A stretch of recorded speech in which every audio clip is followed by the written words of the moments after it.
Hi, my name is Victoria Griswold, and today we are going to be talking about the Anomie-Strain Theory. Many people in the United States claim and/or believe that those who act in a delinquent manner are the source of their own problem, that they, in and of themselves, are their own demise. The Anomie-Strain Theory tests this notion by observing what societal pressures or expectations led the individual to perpetrate such deviant behavior.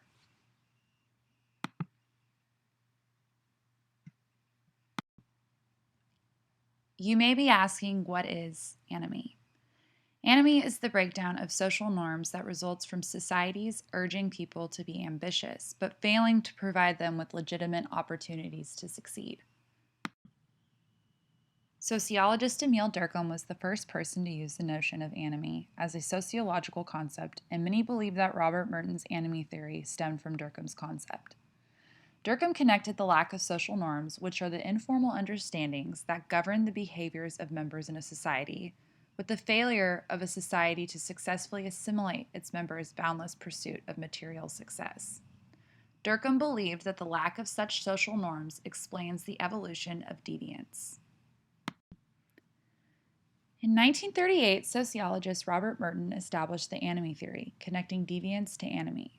Merton began this theory by criticizing Freud's psychoanalytic theory of deviant behavior, which claimed that deviant behavior stems from the free expression of the libido, biological impulses, or animal desires in which the individual is born with. For Merton, this theory is flawed because of the erroneous premise which claims that society actively averts individuals from engaging in deviant behavior. Merton developed his theory by arguing that society stimulates individuals to engage in deviant behavior. But how does society stimulate such behaviors? Starting from our early adolescence and extending throughout adulthood, we are faced with the pervasive notion of success, to be a winner, to be somebody. However, the notion has no regard for social class. Thus, our society tells us that those at the top of the socioeconomic gradient and those at the bottom are all equally capable of attaining success. However, according to Merton's theory, this notion is a fallacy and leads to the marginalization of the lower class. Those on the lower end of the gradient are given less opportunities than those at the top, yet are faced with the same pressures from society to attain success. These pressures and lack of resources force those at the lower class to be faced with the flight of attaining success and aspirations. This leads us to Merton's goal-means gap theory. Society's overemphasis on the success goal and its underemphasis on the use of legitimate means to achieving that goal pressures many to act in a deviant manner. This disjunction allows for varying responses when faced with such predicaments. Innovation is the term Merton gave for deviant behavior. It is most commonly seen in lower class people because the predicament which they are in sometimes forces them to engage in illegal activities in order to achieve success, such as stealing and robbing. Conformity, which is the most popular form of response, entails accepting both the cultural goal of success and the use of legitimate means of working toward that goal. Ritualism is the most common response among lower middle class people who lower their aspirations or abandon high success goals so that they can easily realize their aspirations. But in the attempt of being modest, they ritualistically conform to the institutional norm of toiling as conscientious, loyal workers. Retreatism is the response in which an individual withdraws from society into a shell of oneself. The retreatist does not care about success, nor does he or she care to work. These people are usually viewed as drug users, prostitutes, and alcoholics. Rebellion, the response in which one rejects the social expectation that we must work hard to reach the goal of great success. In addition, the rebel attempts to overthrow the existing system and put in its place a new one with new goals and new means of reaching those goals. Later, in 1955, Albert Cohen expanded on Merton's theory by keeping the same theme as Merton. Lower class people are more likely to engage in deviant behavior because society fails to aid them, but replacing the word success with status. Cohen expands on his notion of status and how it is relative to deviant behavior, with the example of achieving status in school. Both lower-class boys and middle-class boys strive to have status. But the school is a middle-class status system because it enforces middle-class values, virtues, and traits in order to achieve the status of a successful student. A lower-class student who does not have these learned middle-class values, virtues, or traits has to compete with their middle-class peers. Therefore, the lower-class student fails because they are unable to uphold this status system. So how do these lower-class boys react after being made to feel inadequate? Cohen claims that they get frustrated, which he calls status frustration. Delinquent subculture is when the lower class is driven by their frustrations and return back to their lower class neighborhoods and establish their own competitive system. This subculture allows them to compete at an equivalent level among themselves for higher status, but in their own criteria of achievement. Their criteria of achievements are directly opposite to that of the conventional middle class criteria. Thus, according to the conventional standards, the lower class boys attempting to achieve status among peers is deemed as delinquent behavior.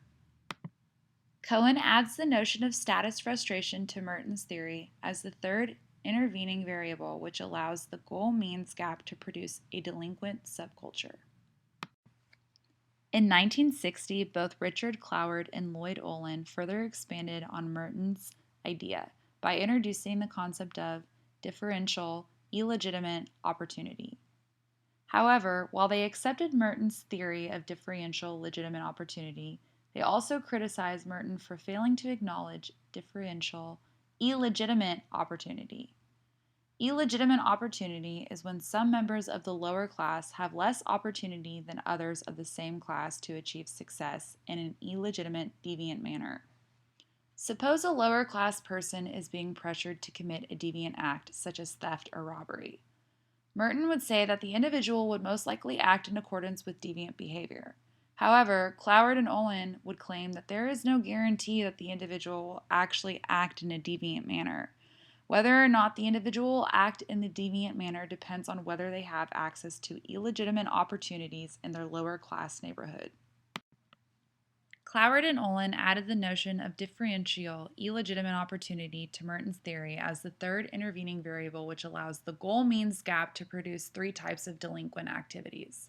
The first is criminal subculture, where an individual has the opportunity to achieve success through the act of stealing, robbing, and fencing.